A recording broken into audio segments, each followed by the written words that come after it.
हम लोग आज के बैठक के मेन उद्देश्य पर कि हम आज बैठे हैं तो कुछ करके जाएं, उस पर मैं आना चाहूँगा। जैसा कि 26-27 मार्च को दिल्ली में राष्ट्रीय क्रिश्चियन मोर्चा का बैठक है और वो राष्ट्रीय स्तर पर है, जिसमें लगभग हर एक राज्य से लोग वहाँ आएंगे।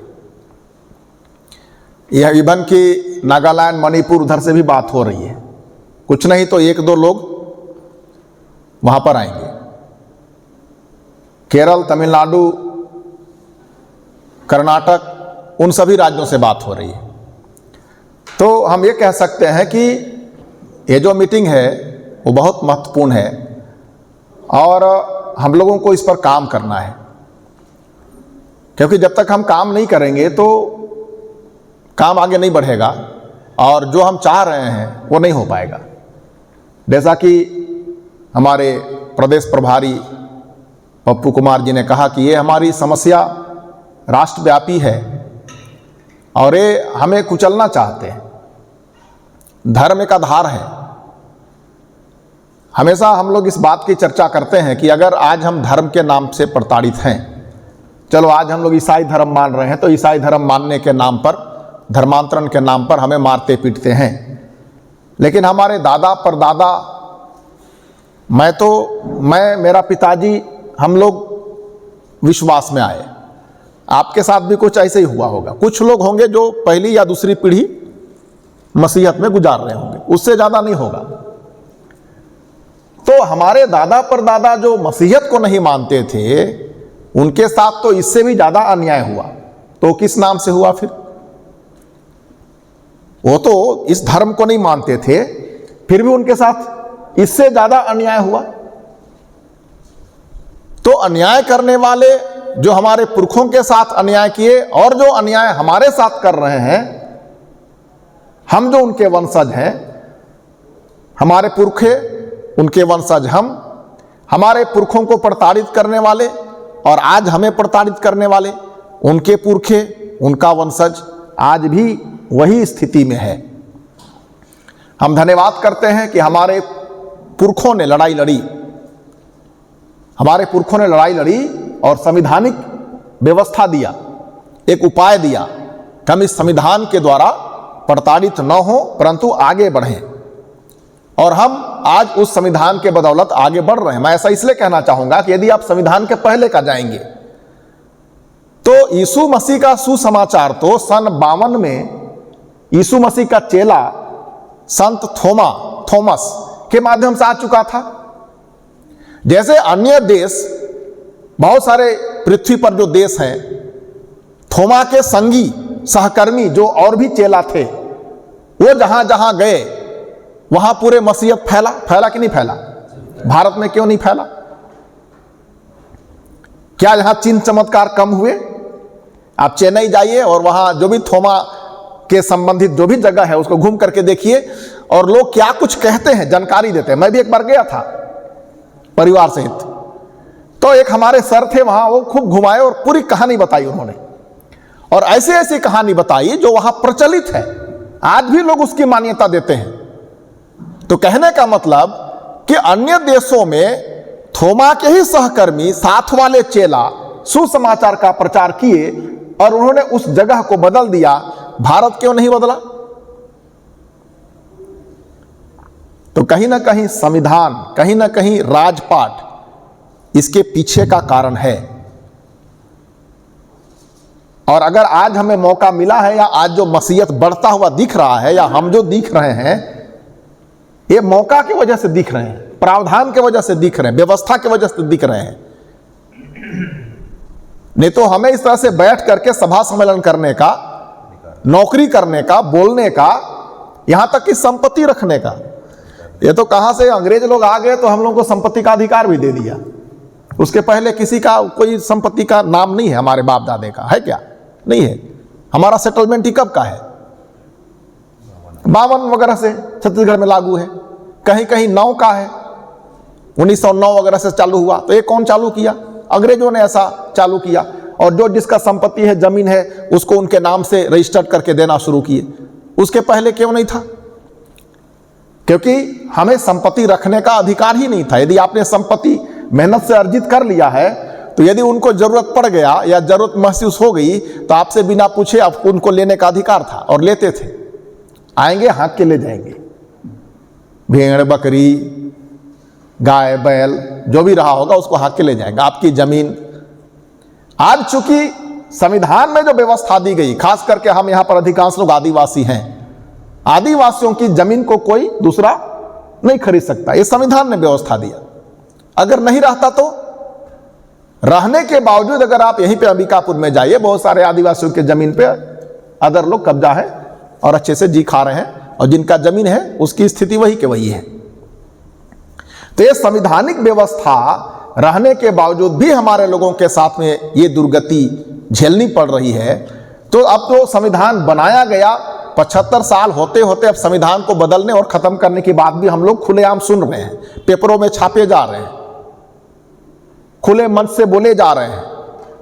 जबकि संविधान को खत्म करने की बात करना तो संविधान द्रोह है, और संविधान द्रोह देशद्रोह होता है। देशद्रोह का मतलब सीधे फांसी का सजा होता है।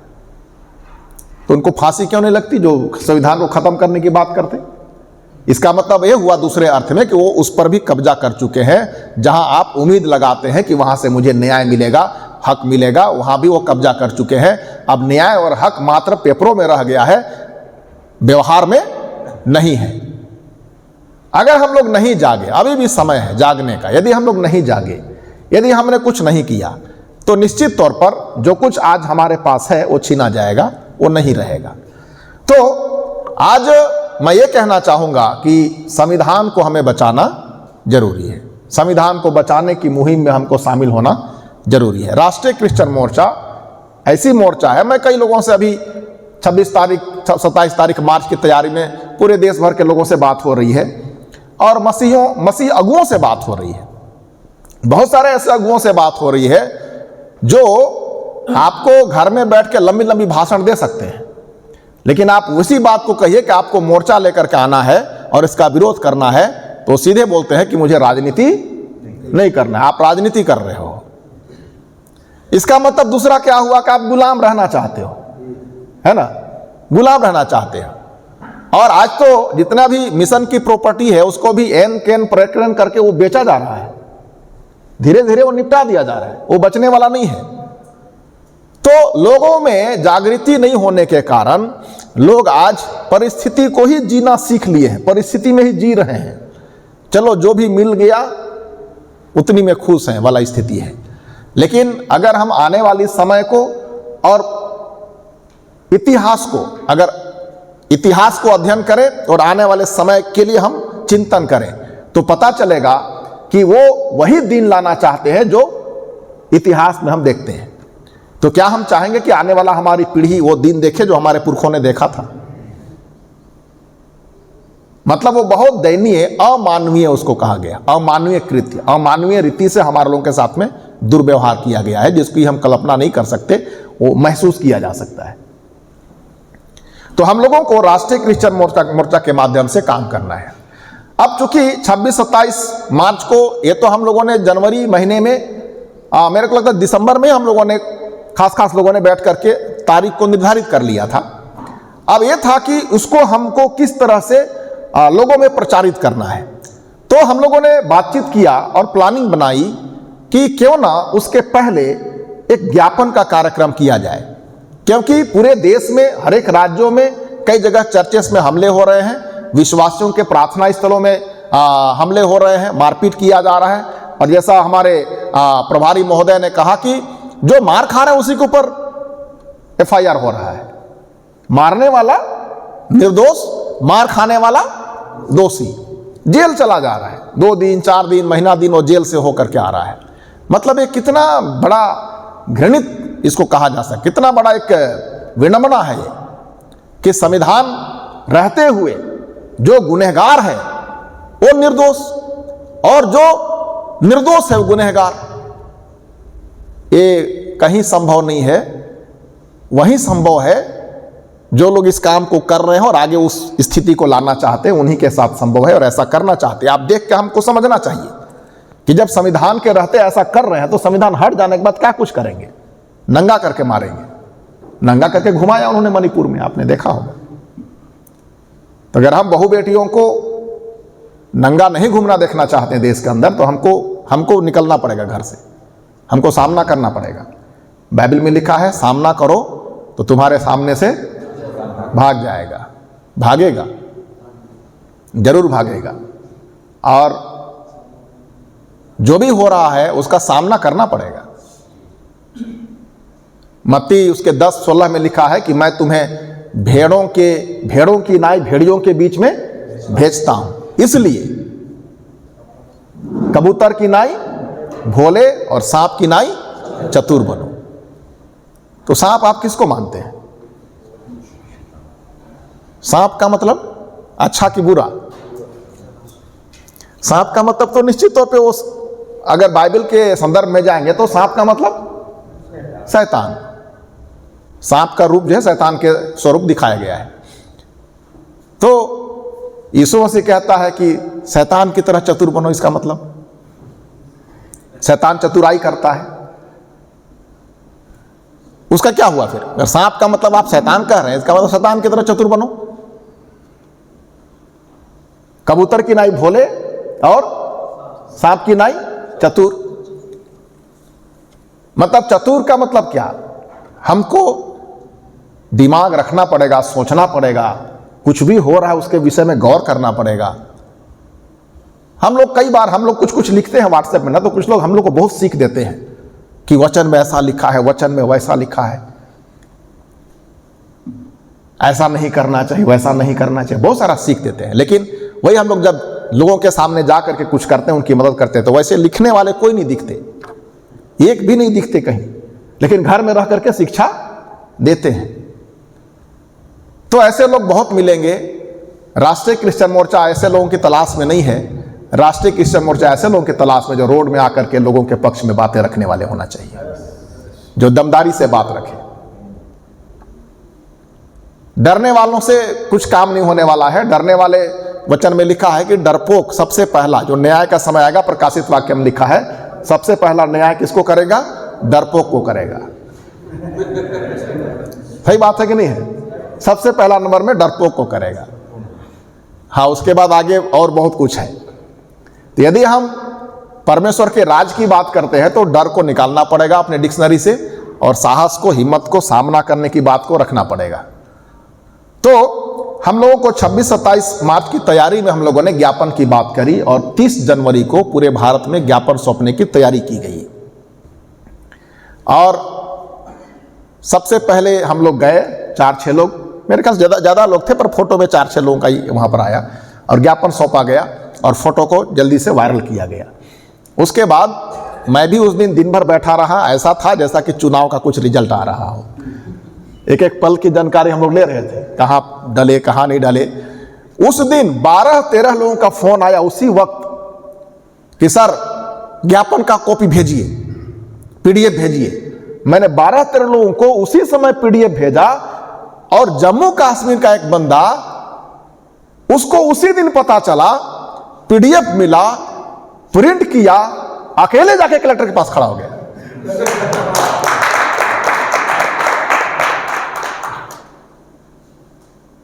112 जिला में ज्ञापन सौंपा गया, 112 जिला में। तो ये पहला प्रयास था, और यदि हम लोग दूसरा प्रयास करेंगे तो इसका डबल तो होना ही चाहिए। तो 200 कितना हो जाएगा? 24 हो जाएगा। तीसरा प्रयास में उसका टिबल होना चाहिए, चौथा प्रयास में पूरा होना चाहिए। तो जैसा प्रभारी महोदय ने कहा कि साल भर होते अगर हम सब मेहनत करेंगे तो पूरे भारत में हम लोग पहुंच जाएंगे। पूरे भारत में पहुंचने का मतलब एक राष्ट्रीय बॉडी हमारी बनेगी, राष्ट्रीय कमेटी बनेगी, और प्रदेश के, हर प्रदेश के प्रदेश कमेटी बनेंगे, संभाग के कमेटी बनेंगे, जिला के कमेटी बनेंगे, तहसील के कमेटी बनेंगे। और कई राज्यों में ये प्रक्रिया चालू है, और हम लोगों ने जहां तक छत्तीसगढ़ में काफी कुछ कर लिया है, बस उसको रूप देना है, उसको रूप देना है। एक लिस्टिंग हमको करना है, बाकी छत्तीसगढ़ में लगभग कवर हो चुका है। तो हम लोगों को ऐसा करना है। और कल को यदि कहीं पर भी आरएसएस, बजरंग दल, जो ब्राह्मणों का संगठन है, हमारे मूल निवासी ईसाइयों को धर्म के नाम पर और धर्मांतरण के नाम पर मारते पीटते हैं, तो पूरे देश में एक आवाज पर हो हल्ला होगा। चाहे कलेक्टर हो, चाहे एसपी हो, चाहे मुख्यमंत्री हो, चाहे राष्ट्रपति हो, चाहे प्रधानमंत्री हो, चाहे वो प्रदेश के राज्यपाल हो, सबके पास वो चिट्ठी पहुंचेगी। हम लोग ऐसा सिस्टम बनाने की कोशिश करेंगे कि घंटा 2 घंटे में जो बात कही जाए वो पूरे देश में पहुंच जाए। और कल हमको क्या करना है, 4 दिन में क्या करना, अभी तो हम लोग महीना दिन लेकर समय 2 महीना लेकर के हम लोग तैयारी कर रहे हैं। कल को सिस्टम को ऐसा बनाया जाएगा कि 4 दिन में हम तैयारी कर लेंगे और 4 दिन में हम अपना काम करेंगे। खुशी की बात यह है, आप बाइबल पढ़ने वाले लोग हैं, एलिय्याह जब करीत नाम नाले में चला गया तो कौवा उसको रोटी खिलाता था, वो कौवे पर निर्भर था। लेकिन वहां पर उसकी निराशा देखी गई, वह निराश हुआ, बोलता कि हे परमेश्वर, तू मुझे अब ऐसा करके उठा ले, अब इससे आगे नहीं हो सकता है। तब वहीं पर परमेश्वर ने कहा, तेरे जैसे 7,000 पुरुष मैंने रख छोड़े हैं। 7,000, जिसको उसको पता ही नहीं है। तेरे जैसे, तू मत सोच कि तू अकेला यहां पर इस तरह की स्थिति में है, तेरे जैसे 7,000 पुरुष हैं। वैसे ही आज हमारे साथ 7,000 क्या 7 लाख होंगे। हमको ऐसे लोगों को निकालना है, ढूंढना है। रोज दिन मेरे पास 10 से 15 लोगों का फोन आता है अलग अलग राज्यों से, और लोग जानकारी लेते हैं, हालचाल लेते हैं। बड़े बड़े लोग बैठे हुए हैं, गांव गांव के लोग जो फोन करके पूछ रहे हैं कि पास्टर साहब हम भी आ रहे हैं, हम भी आ रहे हैं। अरे रिजर्वेशन करके लिस्ट तो भेजो। तो बोलते हैं उसकी जरूरत नहीं है, हम लोग जनरल में चले आएंगे, जनरल में हम लोग चले जाएंगे, ऐसा बोल रहे हैं। तो जैसा घोगरे साहब लिस्ट बना रहे हैं, और लिस्ट जो है लगभग 100 से प्लस का लिस्ट बन गया है टिकट किए हुए लोगों का, लेकिन उम्मीद है कि अभी तक 200 से अधिक लोगों का कंफर्म हो चुका है, और अभी 1 महीना हमारे पास पूरा बचा हुआ है। और आज पंपलेट जारी किया गया है, आप पंपलेट को प्रिंट कर सकते हैं। अभी कुछ प्रिंट निकाल करके बच्चे लोग देंगे, प्रिंटर हमारा खराब हो गया था, नहीं तो हो गया रहता। तो उसमें कुछ मुद्दे लिखे हुए हैं, सब्जेक्ट लिखे हुए हैं, उसको पढ़ना चाहिए। और जो ज्ञापन में मुद्दे लिखे गए थे, देखिए कई बार हम लोग सोचते हैं ज्ञापन देने से क्या होगा। अभी 30 तारीख को ज्ञापन हमने दिया, कुछ हुआ? कुछ हुआ? इसलिए आज यहां पर कम लोग हैं। सही बात है कि नहीं है? कुछ ऐसा हुआ कि लोग यहां नहीं हैं, एकदम मस्त है, बिंदास है, आराम से शादी बियाह बरोखी दम के खा रहे हैं, पी रहे हैं। कुछ तो हुआ ना, पूरे देश में हुआ है इसका असर। ऐसा करने से ज्ञापन में, आपने ज्ञापन को पढ़ा होगा, उसमें ऐसे ऐसे मुद्दे डले थे जिससे इनके करतूत प्रकट होते हैं, वो प्रचारित होता है। वो जो कुछ कर रहे हैं उसको हम लोग नंगा करते हैं कि तुम जो कर रहे हो ये बिल्कुल गलत कर रहे हो, संविधान के खिलाफ है, ये समाज के खिलाफ है, हमारे लोगों के खिलाफ है, तुम्हारे षड्यंत्र है, तुम्हारे गलत नीति है, जिसका हम खंडन करते हैं, विरोध करते हैं। कल को अगर हम दिल्ली में 26-27 मार्च को अगर सफलतापूर्वक कार्यक्रम को हम लोग सफल कर लेते हैं तो अगला भी नीति बनाई जाएगी। ये नीति का मामला है, रणनीति का मामला है। युद्ध के मैदान में अगर रणनीति ना हो तो युद्ध नहीं जीती जा सकती है। इसलिए युद्ध के मैदान में जाने से पहले हमको रणनीति बनानी चाहिए। कई लोग बोलते हैं कि आप ये क्या करेंगे, राजनीति कर रहे हैं आप लोग, पास्टर लोग को शोभा नहीं देता। मैं बोला जो पास्टर नहीं हो वो भी तो करके दिखाए। जो पास्टर नहीं है, ठीक है, आप बोल रहे हैं पास्टर लोग, तो कोई दूसरे को तो खड़ा करो, करवाओ तो पहले, दिखे तो करते हुए लोग। कोई नहीं कर रहा, इसलिए पास्टर लोग को आना पड़ रहा है सामने। कोई करते तो पास्टर लोग सपोर्ट करते पीछे से। तो इस तरह की बहुत सारी बातें लोग करते रहते हैं। तो हम लोगों को इस तरह का काम कुछ रणनीति करना चाहिए। मैं हमेशा ये सवाल करता हूं, ठीक है आप ऐसा कह रहे हैं, मेरा कहना ये है, आपका घर होगा तो घर का मालिक आप ही हैं कि दूसरे हैं? एक बिहार का आदमी ऐसी मेरे से, वो भी बसपा वाला था, बहुत ट्रेंड आदमी, पुराना, बहुत मेरे को दिमाग चाटा आधा घंटा तक। मैं बोला पास्टर जी आप मेरे को बताइए, आपका घर तो होगा ना? हाँ मेरा घर है। तो उस घर का मालिक आप ही होंगे ना? हाँ मैं ही हूं। अगर दूसरा होता तो नहीं, ऐसा कैसे हो सकता है? अच्छा मैं बोला देश आपका है ना, हाँ तो देश का मालिक कौन है? तब उसका दिमाग की बत्ती थोड़ी जली। मैं बोला यही हम कहना चाह रहे हैं, घर आपका है पर मालिक आप नहीं हो, तो अत्याचार होना स्वाभाविक है। देश आपका है लेकिन देश का मालिक आप नहीं है, मालिक कोई और है, अत्याचार होना स्वाभाविक है। एक ही लाइन में। इसका मतलब अगर घर आपका है तो घर का मालिक भी आपको ही होना चाहिए। हम यही कह रहे हैं और कुछ नहीं कह रहे। अगर देश हमारा है तो देश का मालिक कौन होना चाहिए? हमें होना चाहिए। देश का शासक हमें होना चाहिए। एसटी, एससी, ओबीसी और माइनॉरिटी में से ही विचारधारा के आधार पर, ऐसा नहीं कि उनके विचारधारा के आधार पर, मूल निवासी विचारधारा। मूल निवासी विचारधारा का मतलब क्या? समानता, स्वतंत्रता, भाईचारा, बंधुत्व, न्याय, मतलब सबको समान अधिकार मिले, सबको समान अवसर मिले। ये वाली व्यवस्था जो है, ये व्यवस्था मूल निवासी विचारधारा की व्यवस्था है, जहां भेदभाव न हो, जहां छुआछूत न हो, धर्म के आधार पर भेदभाव न हो, जाति के आधार पर भेदभाव न हो, सबको अवसर मिले। ये मूल निवासी विचारधारा है। साथ ही मूल निवासी, चूंकि हम भारत के मूल निवासी, हमारे पुरखे हजारों लाखों साल से यहां पर रहते आए हैं, तो देश हमारा है। और यदि देश हमारा है तो शासन भी हमारा होना चाहिए, शासक भी हमारे लोगों को होना चाहिए। तब जाकर के सही रूप में देश में न्याय स्थापित हो सकता है, नहीं तो अन्याय होगा। और यही हो रहा है आज। तो इसी व्यवस्था को बदलने के लिए बामसेफ और भारत मुक्ति मोर्चा काम कर रहे हैं। और एलियाह के समान हम में से बहुत सारे लोग निराश हो जाते हैं, हताश हो जाते हैं, लेकिन हमें खुशी की बात है कि हमारे जैसे बहुत सारे लोग हैं जो आज इस काम को आगे बढ़ा रहे हैं, जिसमें बामसेफ और भारत मुक्ति मोर्चा हर क्षेत्र में काम कर रहा है। और जो दुश्मन है उसको टारगेट बना के काम कर रहा है, उसको नंगा कर रहा है। और अगर हम लोग मिल जाते हैं राष्ट्रीय क्रिश्चियन मोर्चा के रूप में लाखों लोग, तो वो ताकत और मजबूत होकर खड़ा हो जाएगा। 2025 में माननीय मावन मेश्राम जी ने कहा है, आरएसएस के हेडक्वार्टर में 10 लाख लोगों का मोर्चा लेकर के वो जाने वाले हैं।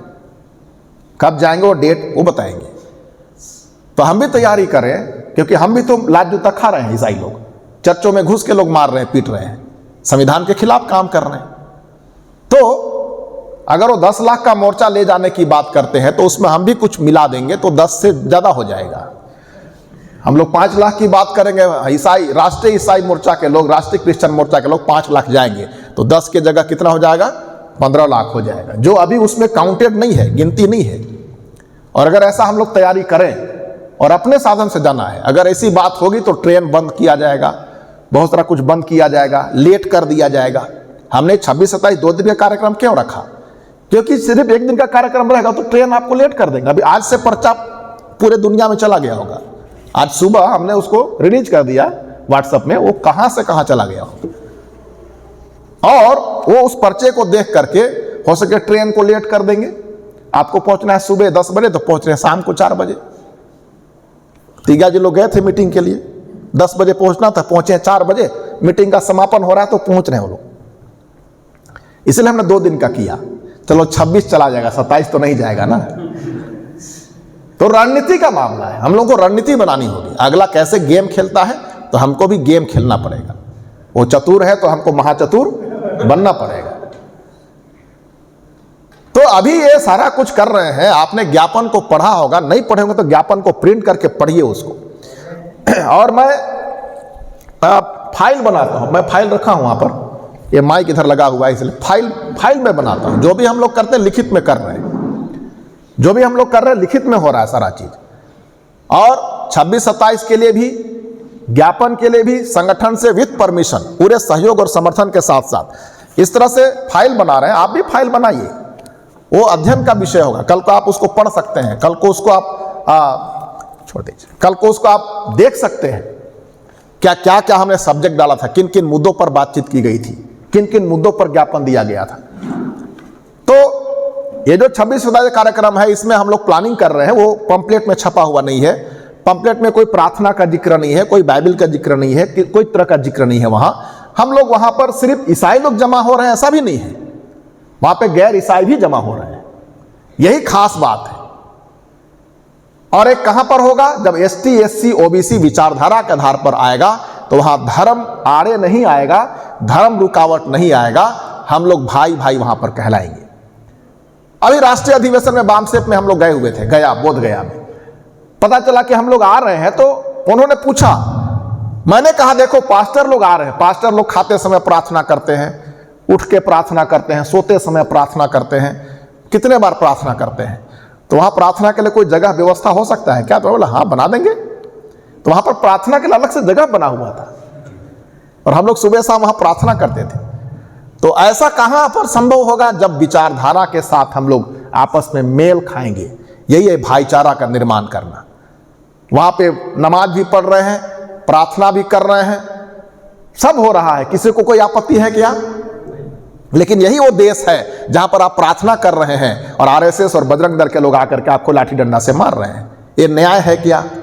नहीं है। ये भाईचारा है क्या? तो ये देश को तोड़ने वाली बात है, देश की एकता को तोड़ने वाली बात है। जो संविधान की आत्मा है उस आत्मा को तोड़ने वाली बात है, देश को खंडन करने वाली बात है। तो हमको इस देश के खंडन करने वाले, देश को बांटने वाले, संविधान को न मानने वाले लोगों का सामना हमको करना पड़ेगा। और जब हम इनका सामना करेंगे तो इनको भागना भी पड़ेगा। अगर ईसाइयों के ऊपर धर्म के नाम पर, धर्मांतरण के नाम पर, अभी ये लोग कई राज्यों में अलग से धर्मांतरण विधेयक ला रहे हैं, अभी छत्तीसगढ़ में भी लाने की बात हो रही है। हम ईसाई लोग इकट्ठे होकर, मूल निवासी लोग इकट्ठे होकर चेतावनी देंगे इनको कि तेरा धर्मांतरण विधेयक ला देने से कुछ नहीं होने वाला। अब मूल निवासी इकट्ठा हो रहा है, तुम्हारी हर चाल और षड्यंत्र का पर्दाफाश करेंगे, उसका सामना भी करेंगे। आगे हम लोग प्लानिंग करेंगे। जिस जिस राज्य में धर्मांतरण विधेयक ला करके मूल निवासियों को प्रताड़ित करने का खेल खेला जाने वाला है, खेल खेला जा रहा है, वहां लाखों लोगों का मोर्चा लेकर के विधानसभा घेराव करेंगे हम लोग। बाबा साहब ने कहा था, अगर आप लोकसभा में, विधानसभा में लोगों को नहीं भेज सकते हो तो विधानसभा लोकसभा के बाहर इतने लोगों को खड़ा कर दो कि विधानसभा लोकसभा हिल जाए। अंदर में हो तो कितने हो, गिने हुए लोग है ना, बाहर में तो लाखों की संख्या में। निकलो ना बाहर, देखते हैं। सही बात है कि नहीं है? फ्रांस की जब क्रांति हुई, फ्रांस की क्रांति ऐसी थी, जब वहां जब जुल्म ढाया गया तब फ्रांस के लोग इकट्ठे हुए, जनजागृति हुई और राजाओं को पकड़ करके चौराहे में लाके लटकाया गया। फ्रांस की क्रांति का समापन यह था। तो आज जनता में ताकत है। नेता लोग ये ना सोच रहे, ये लोग सोच रहे हैं कि हम कुछ भी बना देंगे और इनको हम लोग कर देंगे। जैसा बाइबल में लिखा है कि हामान ने खुद मुर्दकई के लिए फंदा बना कर रखा था, उल्टा उसी को लटकना पड़ा। यदि हम एसटी एससी ओबीसी के लोग इकट्ठे हो जाएंगे तो उल्टा उनको लटकना पड़ जाएगा। तो डरने की कोई जरूरत नहीं है। जेल जाना होगा, हम लोग जेल भरो कर देंगे। तुमको जेल जाने के हमको डालना चाहते हो, हम जेल जाने को तैयार हैं, लाखों की जाने को तैयार है। तुम जेल बना लो, जेल भरो आंदोलन हम लोग करेंगे। सारे बाल बच्चे जाएंगे, बोलेंगे तुम खाना खिलाओ, हम लोग कितना दिन जेल में रखना चाहते हो। अच्छा खाना नहीं मिलेगा तो वहां भी हम लोग नाराबाजी करेंगे, अच्छा खाना दो। उनकी ऐसी तैसी हो जाएगी। जेल से नहीं डरना है किसी को। कोई हम लोग किसी की चोरी नहीं कर रहे हैं, किसी की हत्या नहीं कर रहे हैं, हम प्रार्थना कर रहे हैं। सबसे बड़ा चीज आरएसएस का एक एजेंडा है, गुप्त एजेंडा। उसमें ऐसा लिखा है बंच ऑफ थॉट किताब में कि दलित आदिवासियों की बस्ती के आसपास दारू की भट्टी खोल दो, दारू का दुकान खोल दो। ये लोग दारू पी के आपस में लड़के मर जाएंगे। आप पास्टर लोग क्या कर रहे हैं मालूम है? इसके खिलाफ में कर रहे हैं। आप लोग बस्तियों में जा रहे हैं, यीशु मसीह के सुसमाचार का प्रचार कर रहे हैं, प्रार्थना कर रहे हैं, लोग दारू छोड़ दे रहे हैं। सही बात है, माखुर खाना छोड़ दे रहे हैं। अब जब दारू पीना छोड़ दे रहे हैं, माखुर खाना छोड़ दे रहे हैं, गुटखा छोड़ दे रहे हैं, बीड़ी सिगरेट छोड़ दे रहे हैं, तो आप उनके खिलाफ में काम कर रहे हैं। और आज ऐसे लाखों लोग हैं जो उन्होंने दारू छोड़ दिया, गुटखा छोड़ दिया, बीड़ी सिगरेट छोड़ दिया, उनका जीवन अच्छा हो गया। तो अगर ऐसा ही होगा तो देश में हमारे मूल निवासियों के जिन्हें बदलाव आएगा नहीं आएगा? बहुत बदलाव आएगा। आज हमारे गांव के गांव आप जाइए, कई जगहों पे आदिवासी गांवों में, वहां मर्द लोग नहीं मिलेंगे आपको, सिर्फ महिलाएं और बच्चे मिलते हैं। उसका कारण क्या है? बहुत सारे लोग दारू पी के एक्सीडेंट होके मर गए। बहुत जगह में आप इसको जाके सर्वे करके देखिए। शहर के आसपास बहुत सारे ऐसे गांव मिलेंगे आपको जहां पे पुरुष लोग बहुत कम हैं, वहां सिर्फ महिला और बच्चे मिलेंगे आपको। पता करिए तो पता चलेगा कि वो दारू पी के नशे में गाड़ी चलाता रहा, मर गया गिर के। आज स्थिति बहुत खराब है और खराब करने की कोशिश की जा रही है। हमको बहुत बड़ा काम करना पड़ेगा। सिर्फ हम प्रार्थना दुआ करके और सिर्फ हम आराधना करके हम देश को नहीं बचा सकते हैं, परंतु परमेश्वर की अगुवाई में हमको आंदोलन करके, अन्याय का विरोध करके हमको न्याय स्थापित करना होगा। और जब हम न्याय स्थापित करेंगे तब जाकर के सही काम करेंगे। यशायाह किताब में लिखा है कि सच्चा उपवास जिससे मैं प्रसन्न होता हूं वो ये है कि तुम विधवाओं का और अनाथों का न्याय चुकाओ। दिन भर ना खाएं और हम प्रार्थना करें, लेकिन विधवा और अनाथों के ऊपर, कमजोर लोगों के ऊपर अन्याय हो रहा है, लाठी डंडे चल रहा है, और आप जो है सिर्फ प्रार्थना करेंगे और कहेंगे मैं प्रभु का काम कर रहा हूं, तो वचन ये सिखाता है कि हमको विधवाओं और अनाथों के लिए न्याय चुकाना पड़ेगा। तो न्याय कैसे चुकाएंगे? हमको खड़ा होना पड़ेगा। तुम अन्याय कर रहे हो, कहना पड़ेगा। ये कैसे हो सकता है? संगठन शक्ति से हो सकता है, और संगठन शक्ति से ही हम इस काम को कर सकते हैं। किसी अकेले से, बहुत सारे लोग अकेले वीडियो बना के भेजते हैं, उससे क्या होगा? कुछ नहीं होगा। हमको संगठित रूप में आना पड़ेगा। और जो ज्ञापन हम लोगों ने 30 जनवरी को सौंपा है, वो बहुत बड़ा दवाई का काम किया है, और अभी 26-27 मार्च का काम ज़्यादा बड़ा दवाई का करेगा। उसके बाद जो हम लोग विधानसभा घेरने की तैयारी करेंगे, वो उससे बड़ा काम करेगा, वो बड़ा एंटीबायोटिक का काम करेगा। तो इलाज हम लोग कर लेंगे, बशर्ते हम लोगों को सामने आना चाहिए। सबसे बड़ा दुर्भाग्यपूर्ण बात यह है कि जब शांति छा जाती है, इसलिए हम लोग को मौके के तलाश में ज़्यादा काम करना चाहिए। अभी लाठी डंडा चल रहा है तो जल्दी जल्दी काम कर लेना है, कल वो कोई नहीं सुनने वाला है। आप लोग पास्टर जी मीटिंग रखा हुआ राष्ट्रीय क्रिश्चियन मोर्चा का, अरे मेरे को तो बरोखी जाना रही, वो बरोखी में भुला जाएगा। वो इतने प्रोग्राम हो जाएगा कि आपकी कोई सुनने वाला नहीं है, क्योंकि शांति छा जाएगा। कहीं कोई किसी को तकलीफ नहीं है तो वो सब मस्त हो जाएंगे। अभी जो लाठी डंडा चल रहा है तो जल्दी जल्दी हम लोगों को संगठित कर लेना है, नहीं तो मुश्किल होगा, कोई नहीं सुनने वाला है। लेकिन याद रखिए, हमको इस देश में न्याय को स्थापित करना है। जब हम न्याय को स्थापित करेंगे तब जा करके हमारे लोगों को न्याय मिलेगा। न्याय मिलना चाहिए, न्याय नहीं मिलेगा कुछ नहीं होने वाला है। तो मैं ज़्यादा कुछ ना बोलते हुए, हम सभी लोगों को काम करना चाहिए और मेहनत करना चाहिए, समय निकाल करके।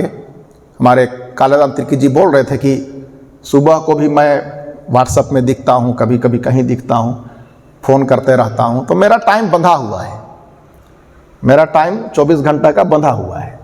इस घंटे में मुझे ये करना है, इस घंटे में मुझे ये करना है, इस घंटे में मुझे ये करना है। मेरा कोई काम रुका हुआ नहीं है, मेरा सारा काम चल रहा है। तो मैं इतनी बातें बोल करके विराम देता हूँ। बहुत बहुत धन्यवाद। जय मसीह की।